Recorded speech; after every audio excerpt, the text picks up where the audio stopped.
But like I say, there we go. Like I say, welcome very much to everybody who's joining us today. We have two hosts of our webinar today. We have Michael Einbinder, who is our franchise and distribution member in New York. Michael has been with us since around about 2017. He's a well-known face at some of our conferences. So thank you very much, Michael, for doing this with us today and for being a very valuable member of IR Global. And also we have Robert Hoberman. Robert is a slightly newer member, having joined us in 2019. So probably had one of the more difficult years with us, Robert, over the past year. So thank you for sticking with us. Robert is our Business Advisory Services member in New York. You attended Miami. It was great to meet you there. Hopefully you'll be able to join us at many future conferences. And whilst I'm on that subject, we have our London conference coming up in October, and we do hope to see quite a few of you there. But without further ado, let me pass you over to Michael to start our session today. And thank you again to everybody for joining. Good morning, everyone. My name is, as Charlotte said, is Michael Einbinder. I'm a partner in the law firm of Einbinder Dunn in New York City. We are a small law firm. We have eight partners and associates. Most of our work is representing business clients. Almost all of our work is representing business clients in a wide variety of matters. Much of what we do is in the transactional or business side, representing small and medium-sized businesses in, again, a wide variety of different kinds of transactions and business deals and structuring and creation of businesses and so on. A lot of our practice revolves around dispute resolution and litigation, as well as my practice separately as an arbitrator at the American Arbitration Association.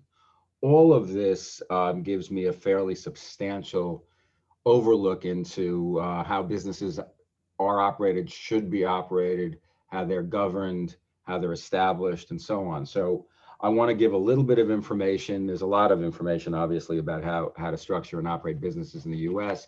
And this is really intended as an overview of the things that you should know on behalf of your clients who want to set up an office or buy an existing business in the United States, and what rules and regulations they have to follow. And unfortunately, it can be pretty complicated in the way of operating because of the federal and state structure of the United States laws. So the first thing I want to start with is I want to start with what kind of an entity to form, where it gets formed, and the types of entities that are used. First of all, to start with, entity formation, the type of businesses that you create for the operation of your business in the States is really governed at the state level. The federal law does not really touch on whether or not you're a corporation or a limited liability company or a joint venture or partnership. So you have to follow state rules, state laws, and regulations when forming a business entity. There's several different types of business entities. Corporations are one, obviously.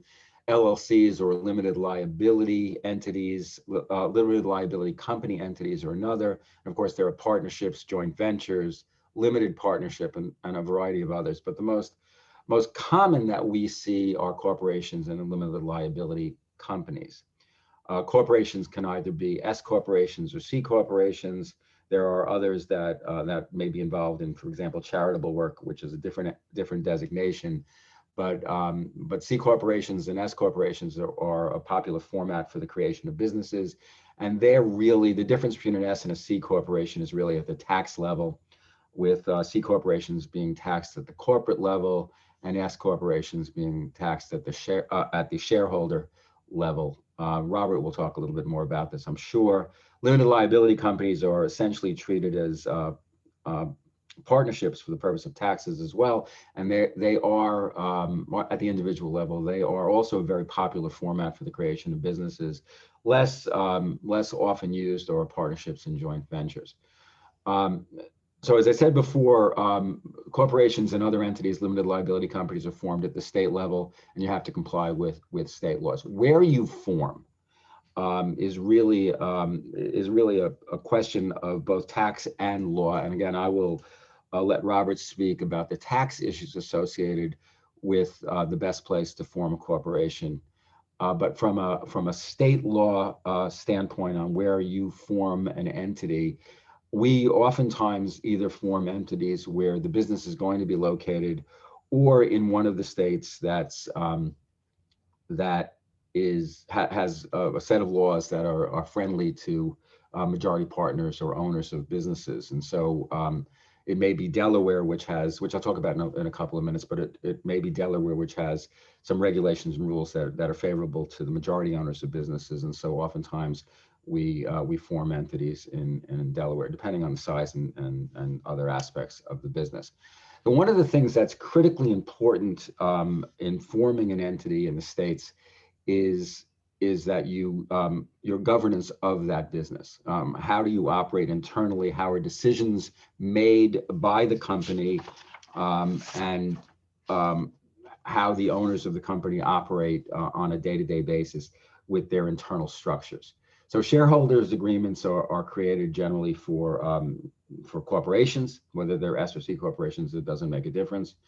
Operating agreements are the formatted documents that you use for the creation of limited liability companies.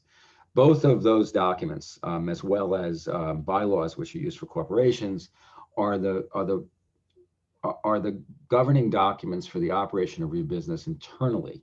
How you have shareholders meetings or partner meetings or membership meetings of the owners of an operating company, how the votes are taken, how you can decide on whether or not to take certain types of business risks or make acquisitions, for example, or enter into litigation or sell the business. All of those things should be governed by the shareholder or operating agreement. And those documents generally set up a structure that may be different for different types of businesses. It may be majority vote for some things. It may be 100% vote for other things. We recently did a set of operating agreements for a number of companies that were owned by the same people, but they were all in the real estate industry. And there are 5 partners. And the issues that came up in their businesses is whether some people want to sell out part of their interest in the business, whether or not the entire company wants to sell, whether or not any of the companies want to acquire other companies. We set up a structure that was dependent on the issue that the company was deciding, and the votes were different depending on what the issue was. So if it was a sale of an interest in the business to a third party, there was a right of first refusal. If there was a sale to a third party, it had to be approved by the other shareholders. If there was a sale of the company, it had to be approved by everybody. If it was a vote to appoint someone the managing member, it had to be by 2/3 of the other members. So it was different for different types of corporate actions. The reason this is important, obviously, is so that you all understand how your businesses are being operated, how they're being governed, that they're following their own rules and so on. But what's critically important here is that if you don't follow the rules, and that's where the litigation practice that I've been involved in and the arbitration practice that I've been involved in comes up. We have seen a number of instances where people have operating agreements or bylaws or shareholder agreement provisions that simply have not been followed, that are frankly never even looked at. And one way that I kind of try to illustrate this point is to tell people what I consider to be my war stories. What has happened in situations where things have gone wrong, where the documents were either not followed or not clear. I can tell you about one case that I represented, the widow of one of the shareholders of a company. The agreement provided that in the event of the passing of one of the 4 shareholders of the business, a family member that person's interest would go to a family member, and that family member would be bought out at what was agreed to as the price when the company was formed 25 years before the death of this partner. And that price was $25,000. By the time that partner had died, or that shareholder had died, the business was worth about $10 million. And so there was a fight over whether or not the widow of this shareholder received 25% of $10 million or $25,000, and only $25,000. And if I follow the rules of the agreement and the way it was set up without anybody looking at it for 25 years, without anyone following it or really looking at how to set up a different structure or a better structure, the widow got bought out for $25,000. That was what happened in that instance. In other instances, I've seen two shareholders get together and kick out a third shareholder without following the rules and regulations. And as a result of doing that in an arbitration I handled, we ended up finding on behalf of the shareholder who was thrown out of the business, and that person recovered $8 million because of the way they handled the dispatch or the firing of and the effort to discontinue that person's ownership interest in the business. So my advice to people is to set up a structure, set up a set of rules, but every single step of the way follow them, because that's what they're there for. And if you don't follow them, you're in danger of ending up with a kind of a problem that appears before me as an arbitrator, or that appears in court before a judge, and it can be very, very costly and very hard to get through that kind of process. When you are a foreign entity, when you're a foreign business and you want to come to the States, questions arise. The initial question is, are you buying something or are you setting up an existing business? So if you're simply setting up a branch office in the United States and you're not trying to buy an existing entity, our advice is to set up a separate corporation or limited liability company in the United States, in the state that we would recommend based on the governance issues that I talked about before, or the tax issues that Robert will speak about shortly. It's the strongest way to do this, rather than just simply setting up a branch office or division. You want to be governed by U.S. laws. You want to be governed by the state law, the law that you're located in, and the best way to do that is to set up a separate entity for that purpose. Now, if you're coming to the States and you're buying an existing business, you may buy that company's shareholding interests, all of the shares of that company. You may merge with that company, or you may end up buying only the assets of that company. Depending on what you do, at the end of the day, our recommendation is to structure and set up a new business, set up a new business entity. So if you're buying the assets of a business, you're going to do it in a new corporation that you set up, or a new operating company, a limited liability company that you set up for the purpose of making that acquisition and putting the assets and folding those assets into your new company. If you're buying the existing company, you have to understand that what you're buying is a business that has a structure that's already been established. In fact, a shareholders agreement that you might even be required to follow. And what you should be doing is looking at all documents relating to how that business has been established, and going through the process of structuring the business in a way that's beneficial to you and your ownership interests.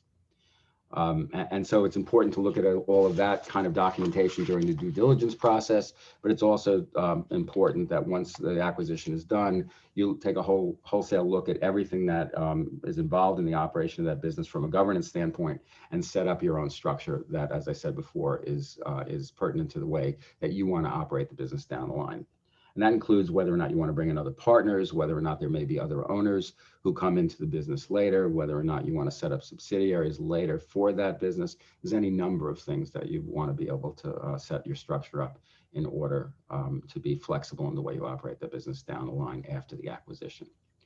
There are also relevant federal investment laws, foreign investment laws that you're going to have to follow in connection with the acquisition of any business in the United States, or the establishment of a business in the United States. And again, that's something that you need to make sure you are setting up in a way, or you're establishing your business or acquiring your business following those rules and regulations, which again is another subject matter for a different presentation, but just something you have to be aware of. On a federal level, you do have to follow some federal regulations and laws as described here.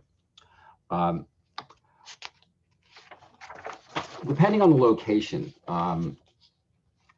depending on even on the city in which you operate, there are going to be regulations that are going to be governing the type of the way you operate your business, in sort of customer or client-facing kind of operations. You have to follow the state law. When I talked about it before about how you set up your entity, but you have to make sure that you're following state and local regulations in the operation of your business.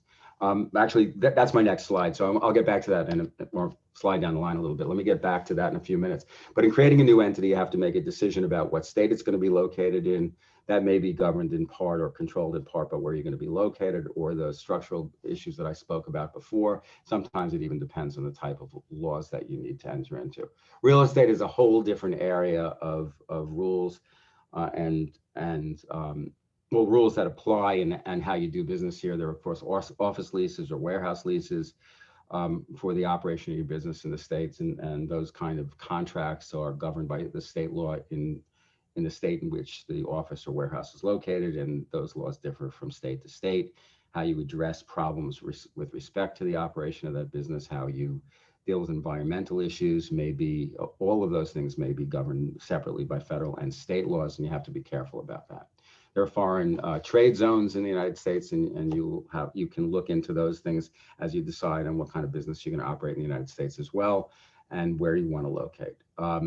There are, of course, state-specific and sometimes city-specific laws relating to the type of business that you're operating. A lot of what we do is in the hospitality industry. As Charlotte mentioned before, we represent a lot of clients in the franchise field. So we represent a lot of restaurants and hotels, and the regulations, rules, taxation, development issues, all of those things are governed at a very, very local level. New York City is a very hard place, for example, to do business in terms of getting permits, Department of Health issues, and so on relating to the operation of restaurants. You have to be very careful about how you operate your business in the United States on both a state and local level. And you have to understand that if you want to set up, for example, a restaurant or a hotel, there are permitting requirements. Or build any new business. Setting up a new business may be regulated on a state or local level. Establishing a restaurant will require permits with the Department of Health. Every single thing may be regulated by where you're doing business and how you're doing business. It may take a long time, for example, to build a new building in certain locations in and around New York, where we practice law all the time. And so it may take longer to get permitted and actually build a new building in a location like New York City or outside of New York City, where the regulations are tight and land use rules are complicated. Again, you have to be familiar with those rules as you go forward. There are labor laws in the United States. These are some of these laws, or most of these laws, are at a federal level. There's the National Labor Relations Act, which governs how you do business with companies that have union activity, allowing for the formation of unions and for unions to strike. And depending on the business that you're going to become involved in, union activity may be an issue. There's a broad set of non-discrimination laws in the United States. Primary among them is Title VII, which prohibits discrimination on the basis of race, gender, religion, or national origin. That's governed at the federal level, and there are not infrequent lawsuits involving civil rights violations or discrimination type violations under Title VII. There's also the ADA, which is the Americans with Disabilities Act, which governs accommodations that are necessary for employees who have disabilities, which govern the accessibility of business places for employees, which require, among other things, restrooms that are accessible to handicapped people, disabled people, wheelchair users, etc. These laws can be complicated to follow. There are state rules and state laws that apply, and there are local laws that apply to issues around disability access. And for example, I live in the state of New Jersey, which has a separate law that's patterned after the ADA, but is more strict in certain arenas and less strict in other arenas. And you have to follow the law that is the most strict of those two. But again, it can be complicated to do it the right way.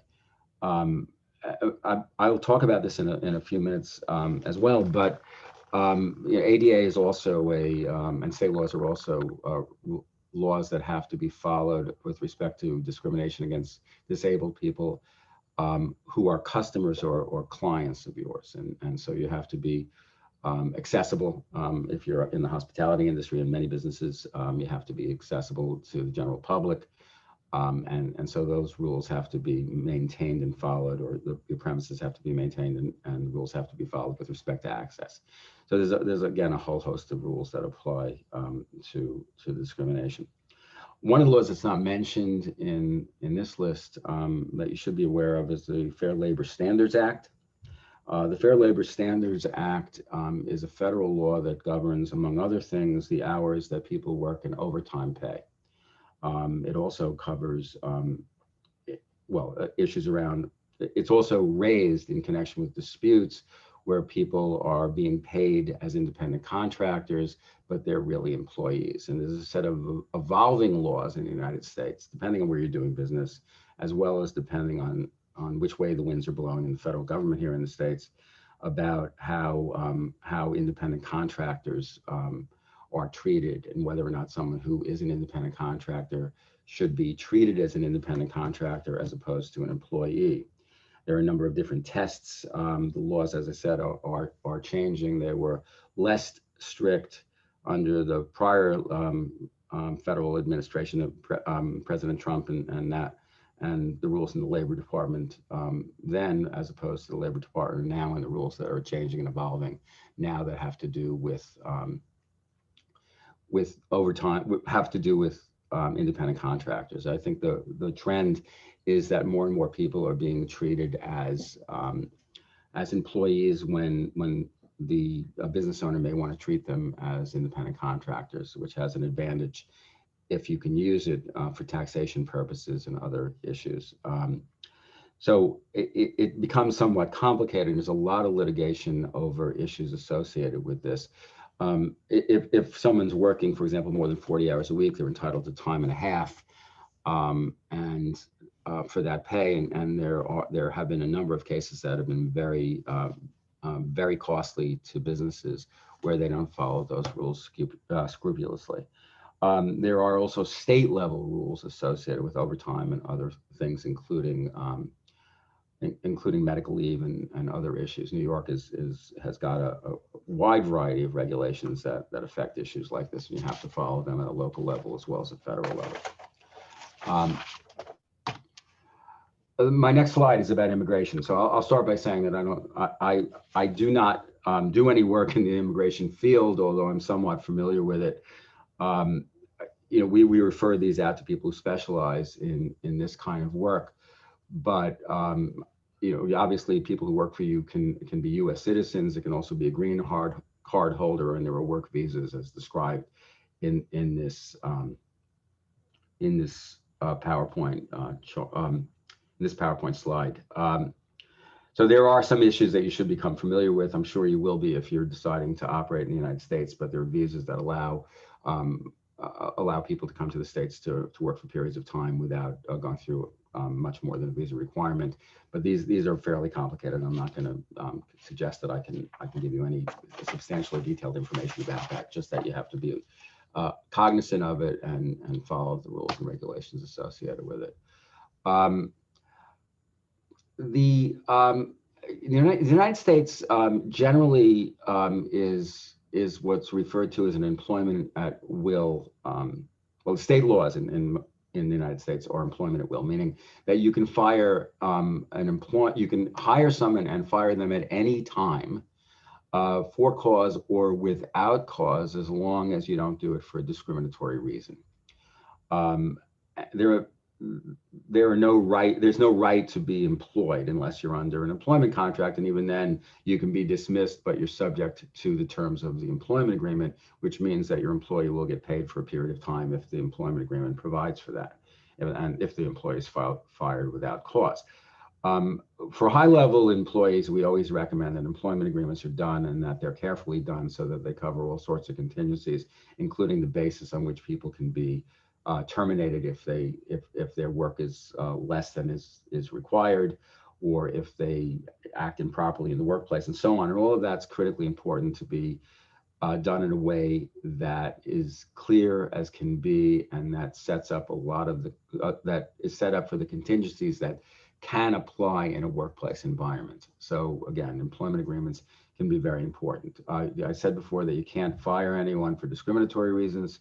One of the things we recommend for all employees, for all companies that hire people, is that they have confidentiality agreements so that company trade secrets and confidential information is kept kept close and protected. That so that people do not take your trade secrets to another business, and so that you can be sure that when you give information to your employees, those employees know that the information is being given to them on a confidential basis and cannot be disseminated outside of their place of employment. The United States also has, and the states in the U.S. have a lot of different laws relating to non-competition after someone leaves or is terminated in their employment.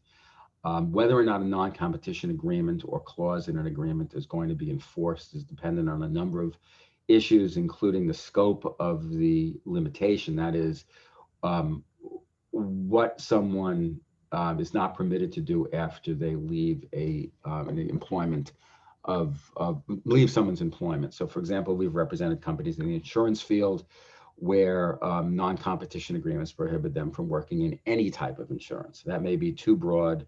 A court may construe that kind of an agreement to be limited to a specific type of insurance where that person, the type of work that that person was doing in the insurance business before they left the employment of their former employer.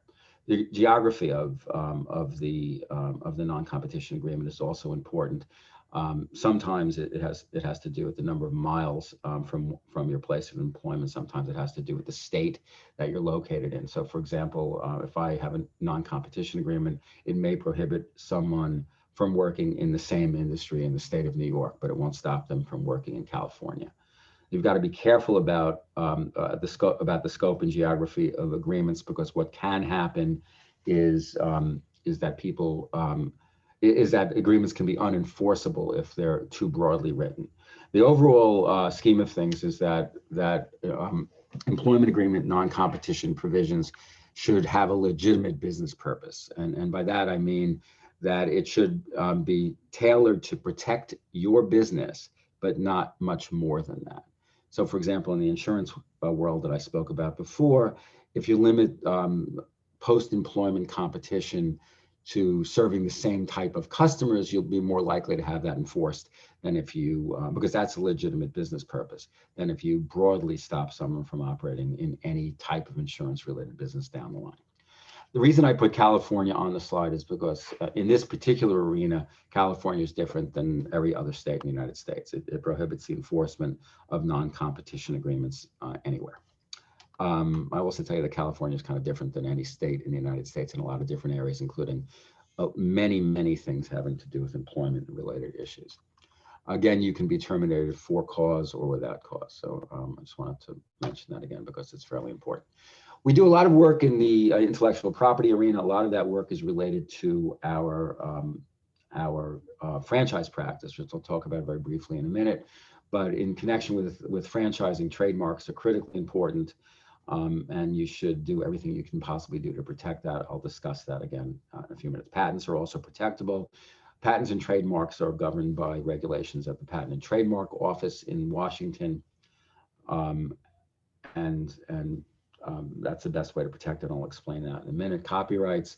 You have a copyright if you actually put anything on paper that is or even a design is copyrightable. So it becomes something that is copyrighted by doing it. So if you write an article about something, it's copyrighted. If you have a website information, it's copyrighted. It can't be copied. Protections are afforded to registered, legal protections are afforded to registered copyrights. Trademarks should be registered, and there's a lot more protections to trademarks if it is registered with the Patent and Trademark Office than otherwise, but they can be protected even if you don't have a registration with the Patent and Trademark Office. I'll also talk briefly about trade secrets. There are state laws and federal laws that apply. There's a federal Trade Secrets Act, which is relatively new, but there's a lot of state level protections for trademarks as well. How to protect IP or intellectual property, federal law, as I mentioned before, copyright protection at the Copyright Office in Washington, trademark protections. Before you start operating a business under a trade name, you should be well aware of whether or not that business, that name that you want to use is free to you to use. Is it protected by someone else's trademark registration? And we've seen that a lot in the franchise field, where someone brings a concept in a restaurant concept, for example, from out of the country. They come here and they find out that that name is already trademark protected by another business, and they can't utilize that name in the States. My last point on this is really that you lose right to protect it. So if someone is infringing, for example, on a trademark, if you don't take action against them, you may lose the right to utilize that trademark down the line, or to protect that trademark down the line. It's referred to as abandonment, or sometimes a naked license. If you let someone use a trademark without making sure that they are following your dictates about how the trademark should be used, there's a potential for losing the right to protect that trademark anywhere. So it's critical that you have licensing agreements for the use of your intellectual property at all stages. Briefly want to talk about franchising, as Charlotte mentioned, and I did as well. A lot of our practice is around franchising. A lot of that is in the restaurant and hospitality industry, but it's also in a wide variety of service and home-based businesses in all over the country. Federal Trade Commission rule regulates regulates the sale of franchises. A franchise is generally defined as a business that operates under your trademark, under your control, and pays a fee. There are 13 states in the United States that regulate franchising with rules similar to the Federal Trade Commission rules. And there are 20 states that have laws that involve franchising, but are different than the registration requirements under the 13 states mentioned in the bullet point above there. When we set up the structure of franchise businesses in the States, for example, if you have a restaurant or other business that you want to try and franchise in the United States, what we would do is set up, sometimes what's referred to as a master franchise, to give the rights to a business to sell franchises for you in the United States. We always set up our franchise structures where the IP is owned by a separate entity, as trademarks and other, for example, menu item recipes and so on. It's owned by a separate entity. We set up operating companies for you to operate your own existing business. For example, a restaurant, that's what is referred to as company owned, that is owned by the franchisor.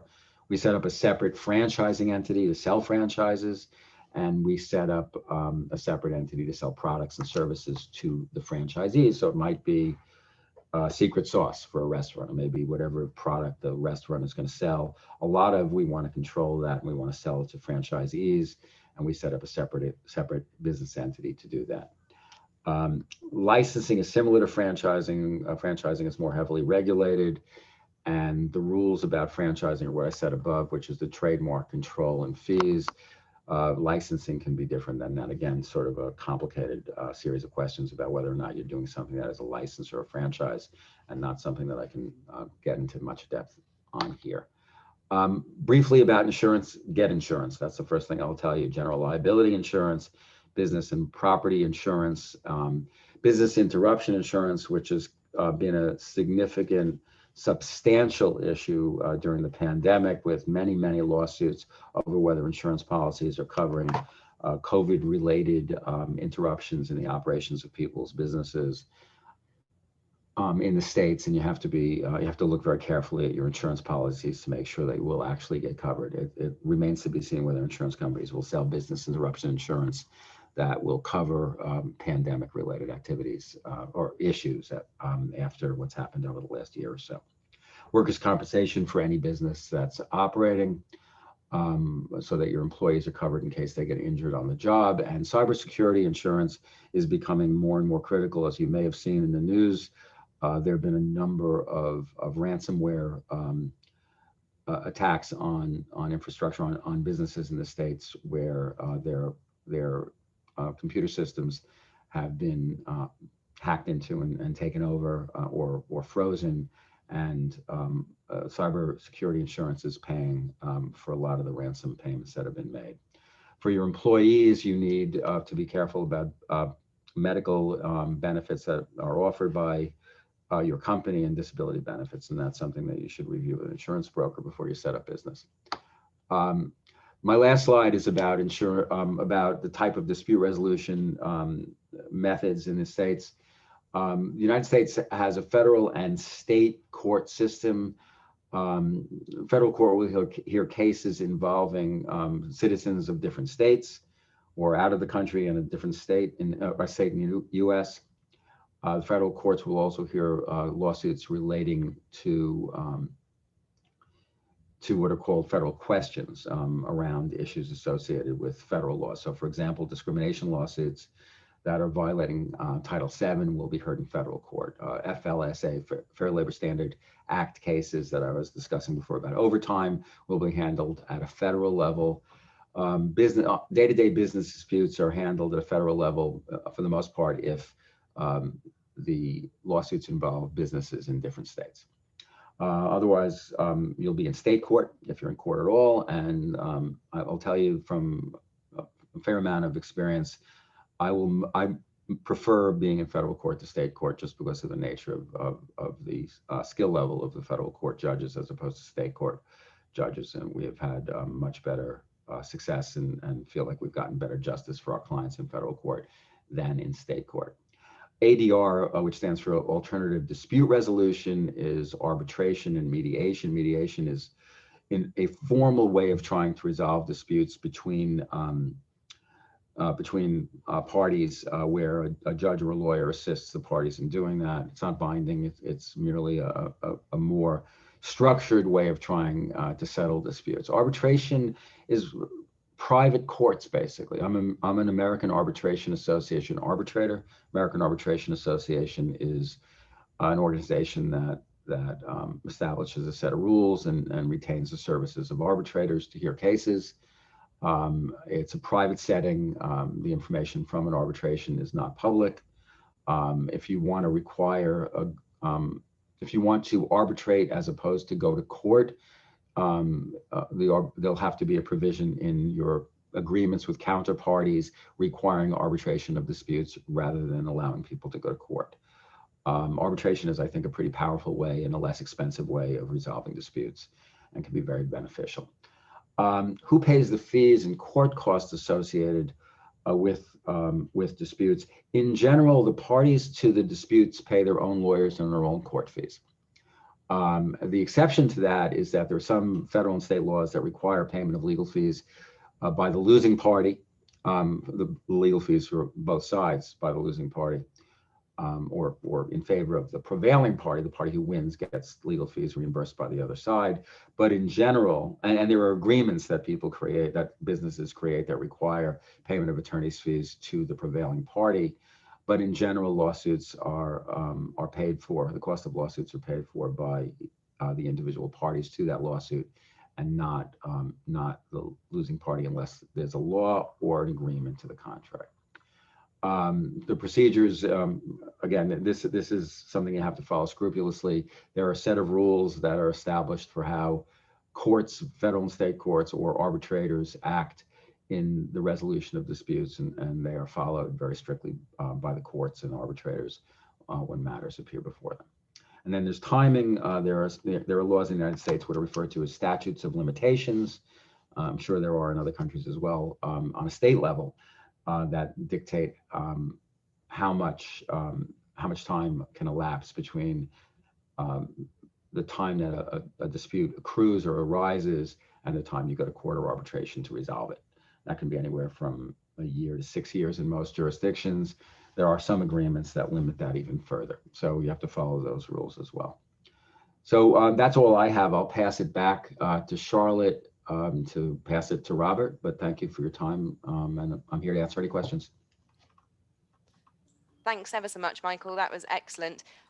For everybody that is listening to our webinar, I do just want to point out before handing over to Robert that we do have a Q&A button at the bottom. So if anybody does have any questions that they'd like to ask Michael after his presentation, and the same thing for Robert, then please do put them there, and we will do that as soon as Robert has finished his presentation. But I shall now hand over to him, and I will speak to you when he's finished. Thank you. Okay, thank you very much. I just want to make sure I have everything up on the screen for everybody to see. Is my share screen working? Hello? Yes, absolutely, Okay. Robert. Okay, Yeah, good, sorry, it's great. all working. Okay, thank you. Thanks, Charlotte. Thank you for inviting us to participate in the webinar. My name is Robert Hoberman. I'm the managing partner of Hoberman Lesser, a small boutique accounting firm in New York City. We've been in business for more than 90 years. My grandfather started the firm in 1930, and my father took over from him, and I took over from my dad. We've been servicing mostly small business enterprises. We service foreign entities setting up operations in the US. We also do public company work in the US, as well as forensic accounting, litigation support, estates and trusts, and transfer pricing studies, and a whole series of other services for our clients.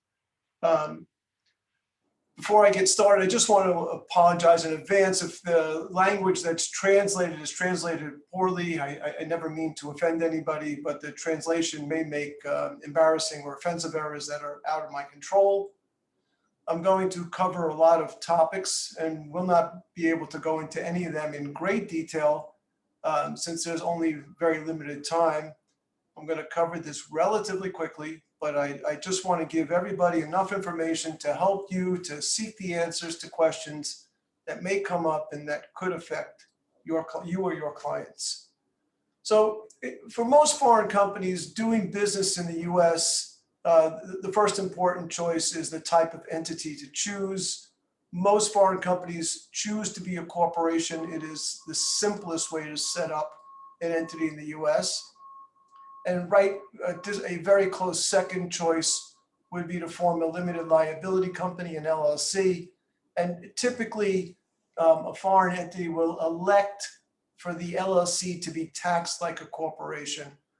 I'm going to go into the taxes of an LLC a little bit later, but there are some other choices. You can use a partnership, you can use a trust, you can use an S corporation. They're not nearly as popular as just using a regular C corporation or an LLC that's taxed like a corporation. So as Michael said, all the entities are formed at the state level. There's no way to form a federal corporation. Corporations have to be chartered in individual states. In addition to the legal rights of the shareholders and the corporate obligations, we take into consideration the tax rules for the state and where the entity is going to do its business. Foreign entities typically set up a wholly owned subsidiary. It doesn't need to be wholly owned. It can be partially owned. It can be a majority or a minority interest. Dividends paid from the corporation to the shareholders. There are two types of dividends. There's the ordinary dividend, just taken into account in the regular course of business. You earn profits, you have excess capital, you want to distribute some of that money back out to the parent company. The US entity that's paying the dividend has to withhold income tax on the dividend paid. That rate is usually negotiated by a tax treaty between the foreign country and the US. The taxpayer in the foreign entity typically gets credit in their home country for taxes paid on the dividend. So it's not a double tax in that regard. However, there's also a liquidating dividend. When you finally stop doing business, you liquidate the company and pay out a dividend as part of that process. That is typically a tax-free dividend for a foreign entity. So in the US, there are 50 different states. There's one federal government. The creation of the entities is all done at the state level. So you have 50 different states with 50 different rules.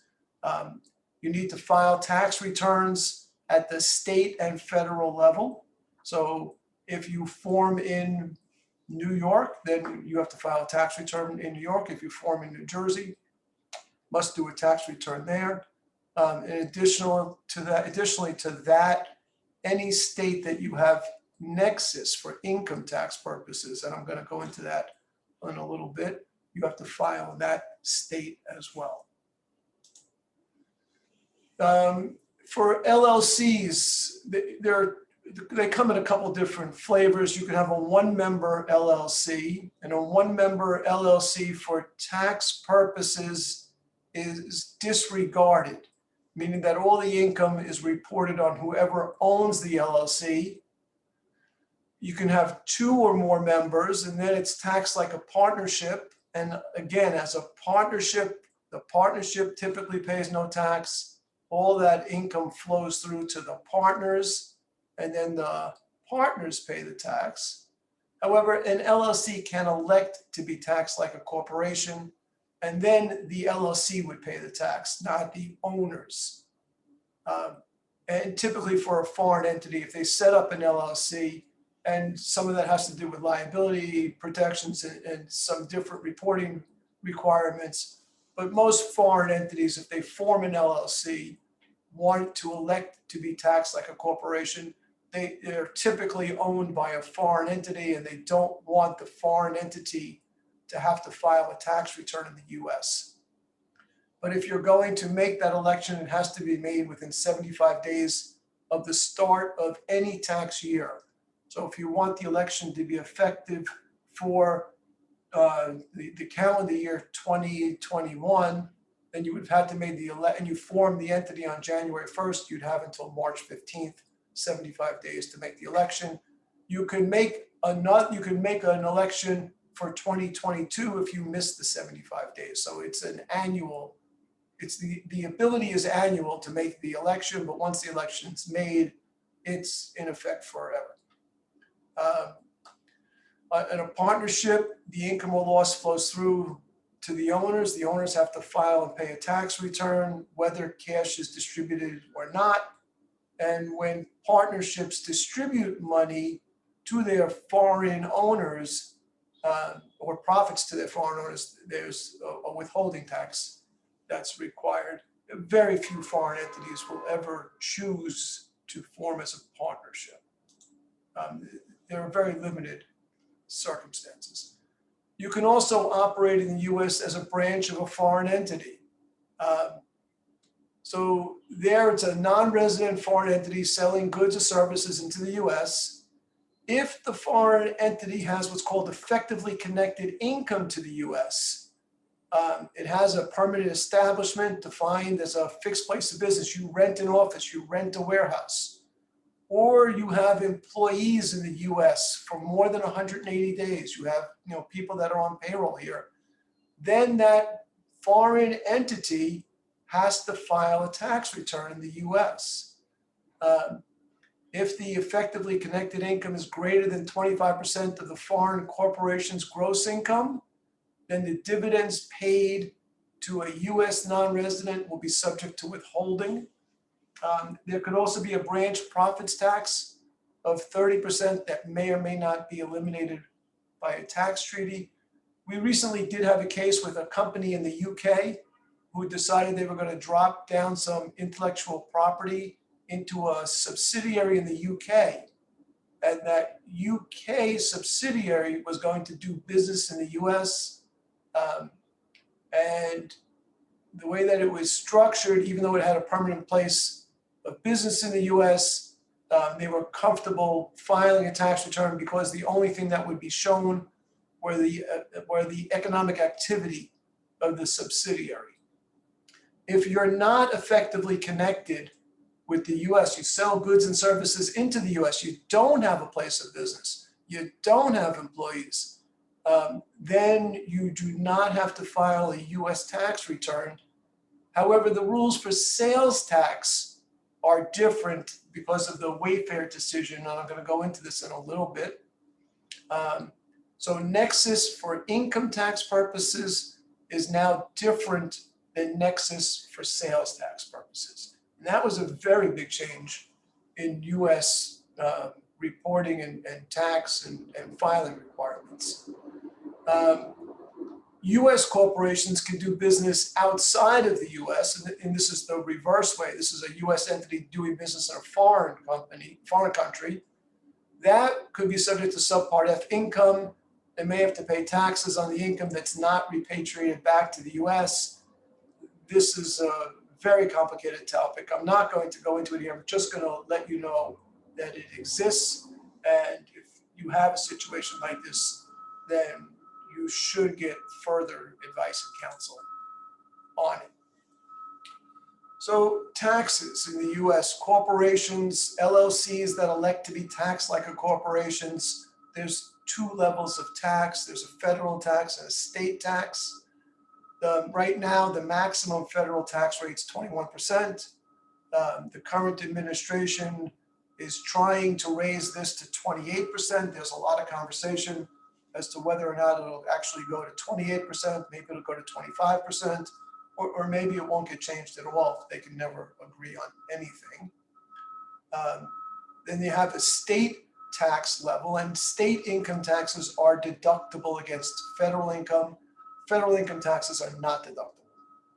So for state purposes, you got whatever state you form your entity in, that's the state that you must file a tax return. So just by creating an entity in a state gives you nexus with that state.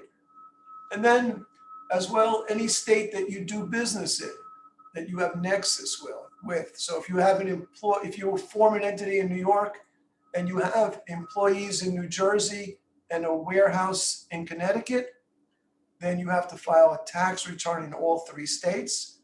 You get to apportion your income between the three states. That typically is not a double tax, but you will have to file 3 different tax returns. And tax rates can vary state by state. It could be as low as 0. Some states have no corporate income tax, but the states that do, the rates can vary anywhere from 1 to 12%. Some states have a city income tax as well. For New York City has a corporate tax on top of the New York state tax. There are certain states will give employers or companies bringing jobs to that state certain types of credits. Those are usually determined on a case-by-case basis. If it's available, it's usually reserved for an economically disadvantaged area. Individuals, all US citizens must file a tax return. No matter where you live, no matter where you work, you're taxed on your worldwide income. Green card holders are taxed on their US income. In the US, the government does not prepare a tax return for you. You have to prepare and file your own return. Some countries in the world, the government will file the return for you, prepare the return. That's not the case in the US. You must prepare and file your own return. A non-resident, non-US citizen does not have to file a US tax return if the money is earned outside of the US, even if it's paid to them by a US entity. So if you're employed by Facebook and you're a UK citizen working in the UK, paid out of the US company, you do not file a US tax return. That's not subject to US taxes.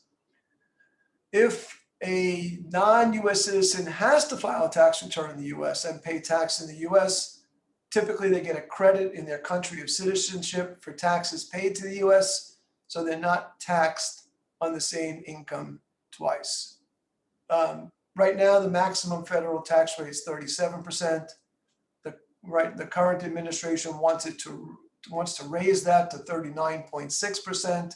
That could actually go a little bit higher. There's another almost 4% tax on capital gains and interests that could be imposed as well, which would bring the maximum federal tax rate up to 43%.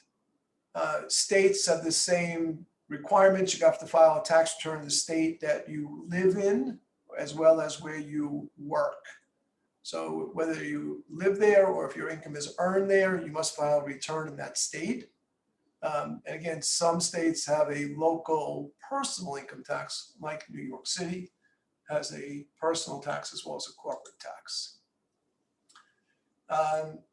Foreign corporations or an individual to avoid direct tax or estate taxation in the US. I get a lot of questions. How do I keep my estate out of the US? And typically what we do is we set up a blocker entity. It's usually a corporation. It can be an LLC that elects to be taxed as a corporation. It can be a trust, although a trust is more complicated to set up for business purposes, not for estate and income tax purposes, but for business purposes, trusts are complicated. It would eliminate for an individual the estate tax issues and income tax issues. Not as easily for a corporation. Additionally, if we set up a blocker entity in the US or set up a corporation in the US, because you have a domestic entity in the US, you would be eligible for certain federal or state programs that allow you to take certain credits or get certain grants. In the US, there was a very big program that was more than $600 billion was the PPP program, the Payroll Protection Program. But you needed to be a US entity in order to qualify for that. There's also the EIDL program, again, hundreds of billions of dollars of loans at low interest rates, also must be US entities. The ERC, the Employee Retention Credit is a very big credit, $7,000 per employee per quarter, must be a US entity, as well as Domestic Production Credit. These are the big ones to talk about. There are others, there are many other smaller ones as well that are out there and available. The other question, or one other question we get very frequently is an employer identification number. Do I need one? So every tax return filed in the US must have an employer identification number.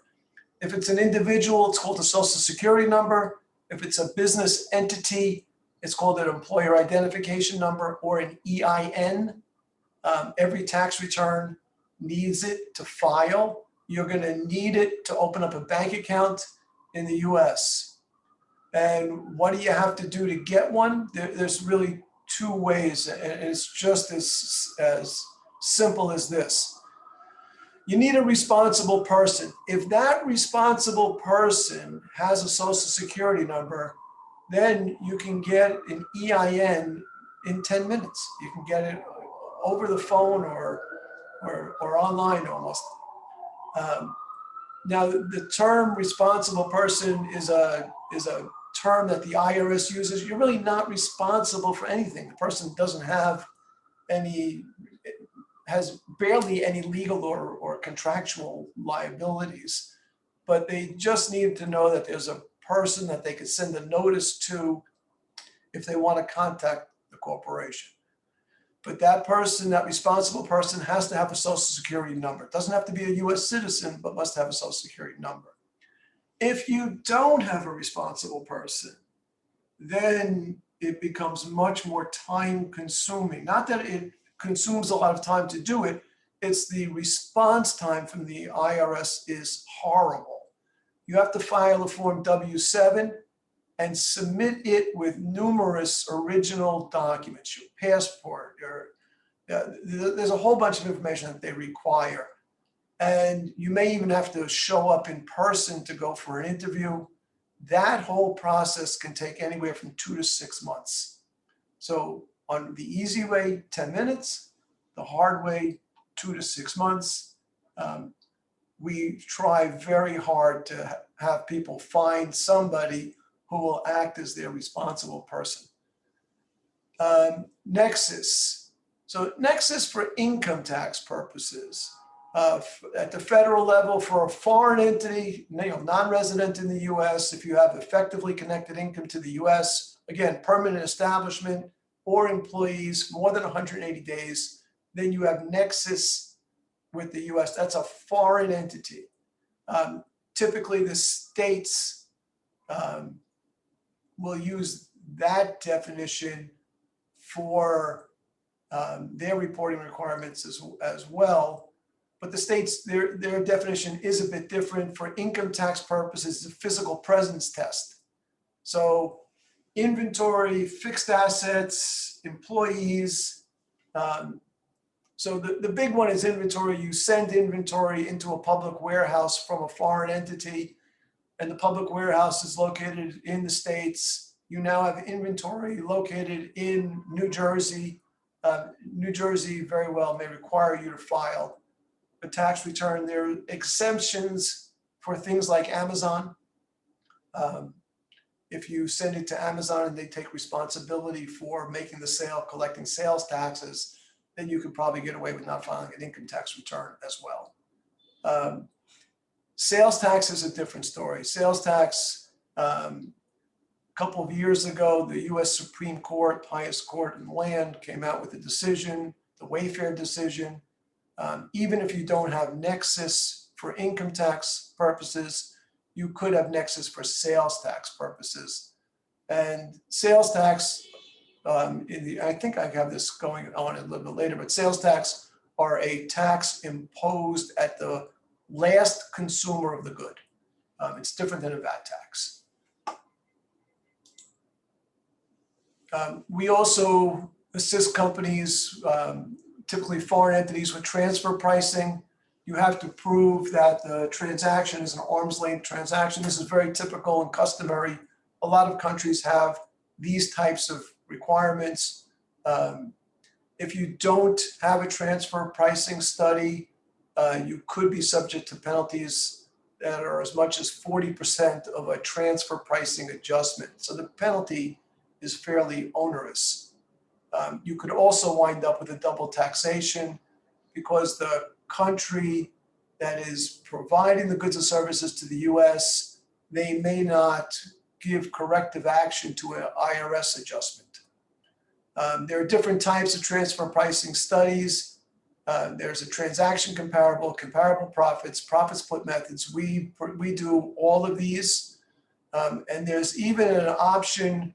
Well, you can go for an advanced pricing agreement, which allows you to set up an agreement with the IRS that this is the way you're going to do it. And if they bless it and you follow it, then it's audit proof.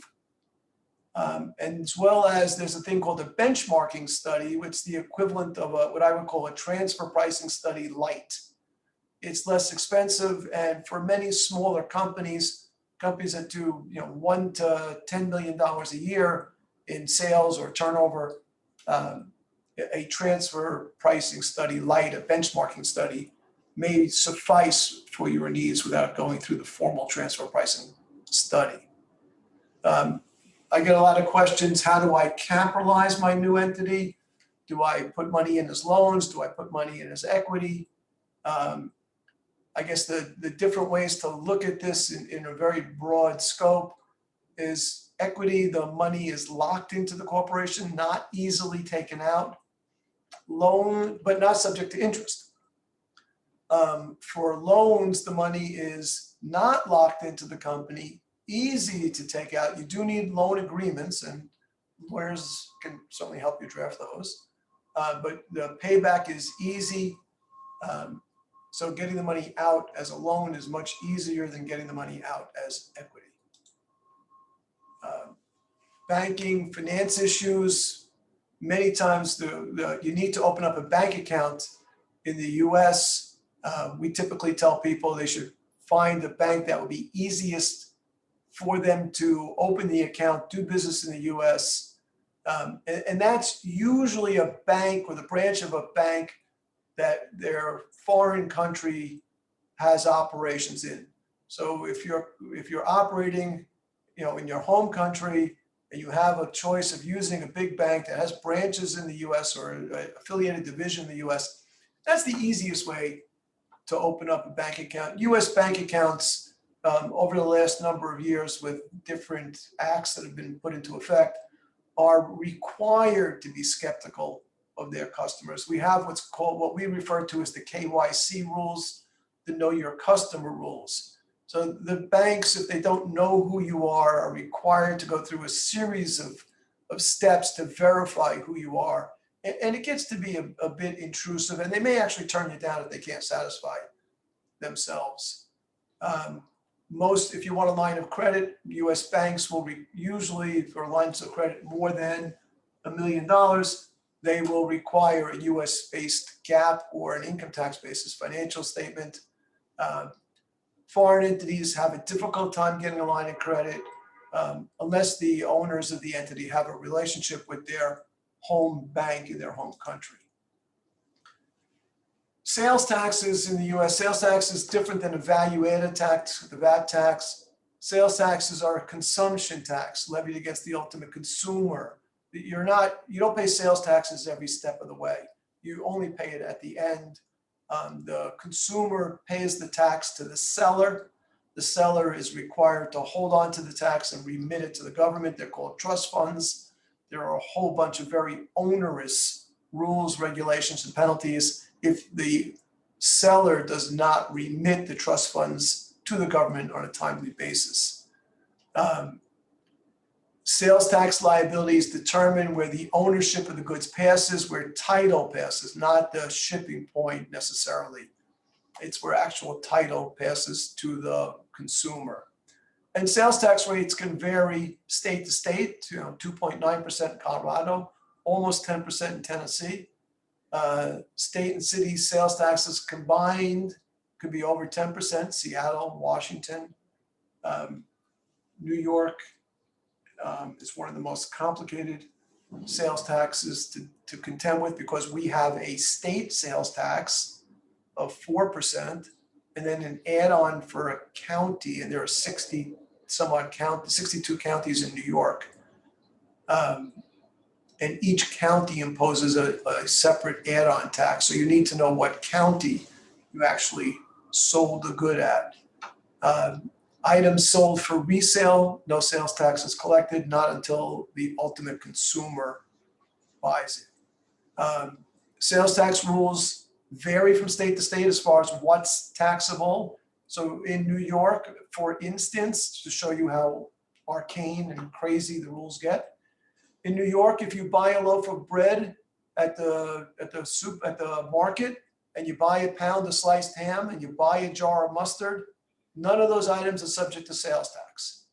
And you're buying food from a regular market, that's not subject to sales tax. However, if you go to a deli or a restaurant and you buy a ham sandwich with mustard, you got to pay sales tax. I didn't say it makes sense. I'm just trying to explain to you how complicated the rules are. We spoke about the Wayfair decision. It was a decision a couple of years ago by the Supreme Court, and this is what makes any seller of goods subject to sales tax in a state that they deliver their goods to. The rules vary from state to state. Typically, most states have a minimum threshold. It's usually $100,000, could be as high as $500,000 per year. Some states have a minimum number of transactions as well, typically around 200 transactions. So if you do 1,000 transactions for $50,000, you could have to pay. In certain states, you would have to collect and remit sales tax. There are software companies that can assist you with registering and filing in each state. There's a company, Avalara, is one of the biggest ones out there. The potential problems, what we see coming down the road at some point is we have a public law 86-272 that says that states can tax internet companies or companies that don't have a physical presence in their state. But they've already chipped away at this premise by the Wayfair decision for sales taxes, and it looks like there's a potential in the future that even though you don't have physical nexus with the state for income tax purposes, you may actually wind up having to file an income tax return in states that you sell your goods and services into.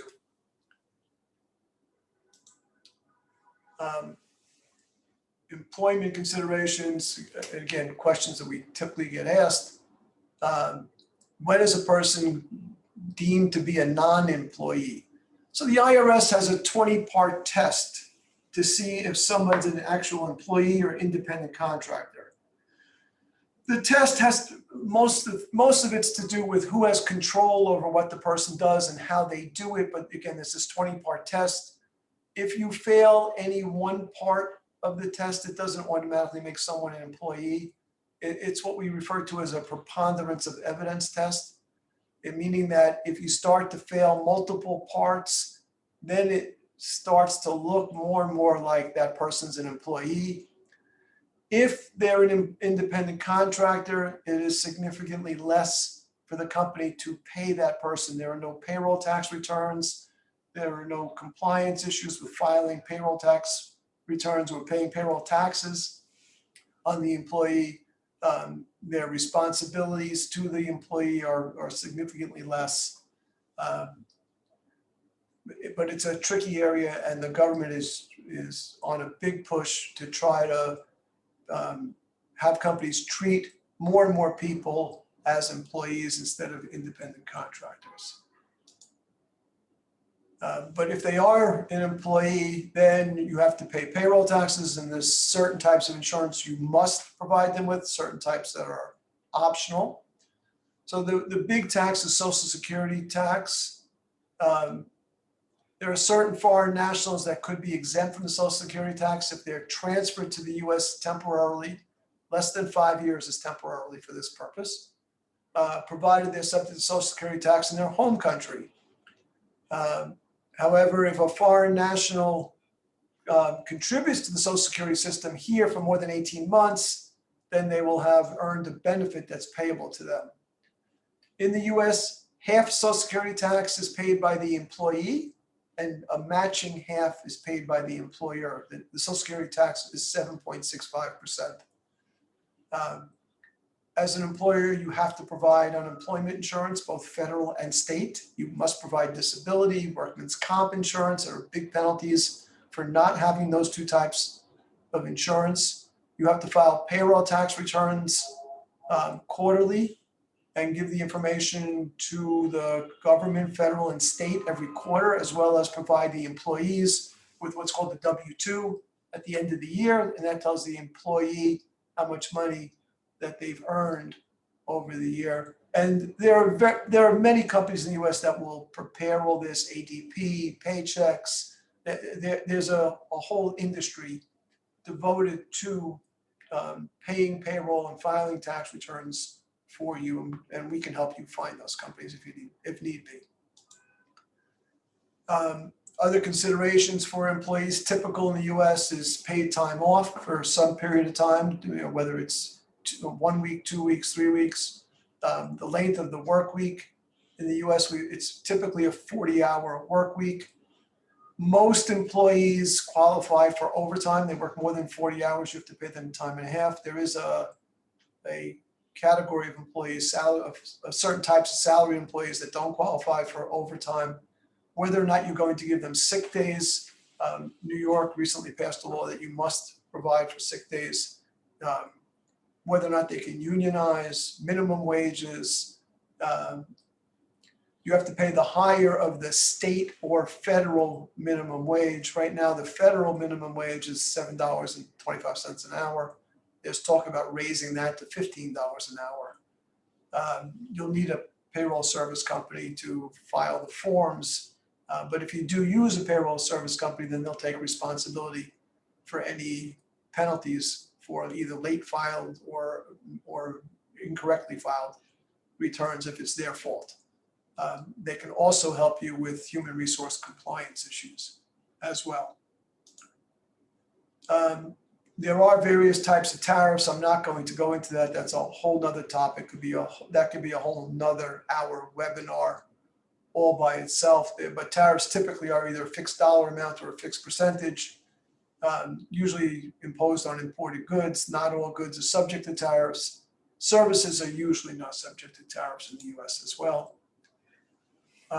Ownership of real property. So the entity that owns, that should say property, there's a typo there, owns the property has to pay tax on its annual net income if it rents the property out, as well as a tax on the gain on sale when it sells the property. That's investment property. You buy property to rent out as an investment. You pay an annual tax on your net income, that's after expenses, and you would pay a tax when you sell the property at a gain, usually. For personal use property, where there's no rental income, there's only a tax to pay on the gain on the sale when the property is sold. Although you do have to be careful with personal use property, how many days you're in the US. You don't want to wind up becoming a US resident for tax purposes because you spent too many days here. Thank you very much. If there's any questions or further information people need, please feel free to contact me. You have my contact information directly on the presentation. Robert, that was excellent. Thank you very much. We have had one question in for yourself, Robert, from Michael Keane. Please bear with me. I'm going to read it out. I hope it makes sense. Robert, if foreign parties, either an entity or persons, are investing in the US simply to own real property, let's assume it's income producing property, what do you think the best ownership vehicle is? We would almost certainly use single purpose LLCs for that type of operation, but I was wondering if different considerations should be taken when dealing with foreign owners. So if it's just one property and one investment, typically you're going to do this either in an LLC that elects to be taxed as a corporation or in corporate form. If you use any other type of entity, then the income is taxable to the foreign owner. And most non-resident, non-US citizens do not want to file a tax return in the US. So there's a great example where we set up a blocker entity, we set up a corporation to own the real estate and to collect the rents, pay the expenses, ultimately to sell the property, liquidate the property, pay a liquidating dividend not subject to tax. The tax would only be on the annual income and the gain on the sale when the property is ultimately sold. Fantastic, lovely. Thank you very much, Robert. There are no other questions. So thank you very much to yourself, Robert, and to yourself, Michael. It was a pleasure to help you out with this webinar. Thank you very much to everybody that attended. Obviously, if you do have any questions, please feel free to reach out to Robert and Michael after the webinar today, or if you'd like to contact myself. I'm sure you've all got my email address, but it's on the website if you need it. And yeah, thank you very much for joining us, everybody. Take care. And if we don't see you in London, hopefully we'll see you at one of the conferences next year. Take care, everybody. And thank you again, Robert and Michael. Thank you.